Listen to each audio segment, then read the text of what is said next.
Hi guys! On the way na ako para i-check yung dumating na package para daw sa akin. Grabe siya, ang laki ng box. Galing daw sa Muzo, Philippines. Hi guys! Monmon Place here.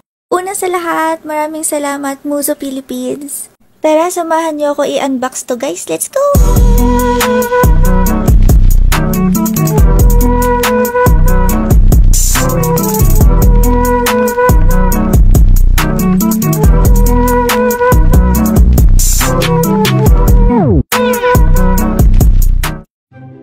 Laki pala talaga nung box. Ba't naisipan ko dito pa to buksan? Ilabas muna natin lahat ng gamit para mabilis natin siyang ma-assemble.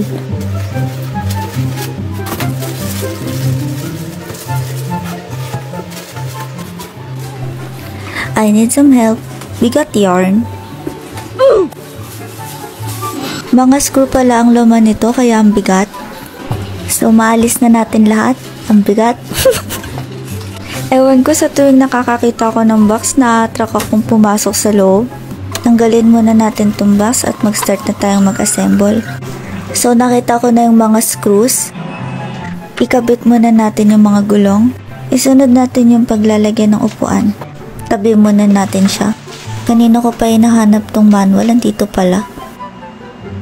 Kinabit ko na yung mga specific na screw na nakalagay sa manual. Tapos, kinabit ko na rin yung dalawang armrest. Ayan, tapos na. Lagyan na natin tong upuan. Isunod na natin ikabit tong sandalan. Sa dalawang gilid yung kabitan niya ng screw. Oops, di pa tapos.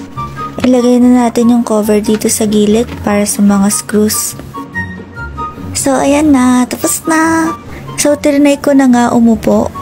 Adjustable din ang kanyang armrest. Isa sa mga favorite ko. Super comfortable na gaming chair, goods na goods for gaming. Syempre, adjustable din yung height ng upuan. Kala nyo, di ko abot no? Kung inaantok ka, pwede ka matulog. Kung natatampo ka, pwede din. Madali lang i-assemble. Thank you for watching!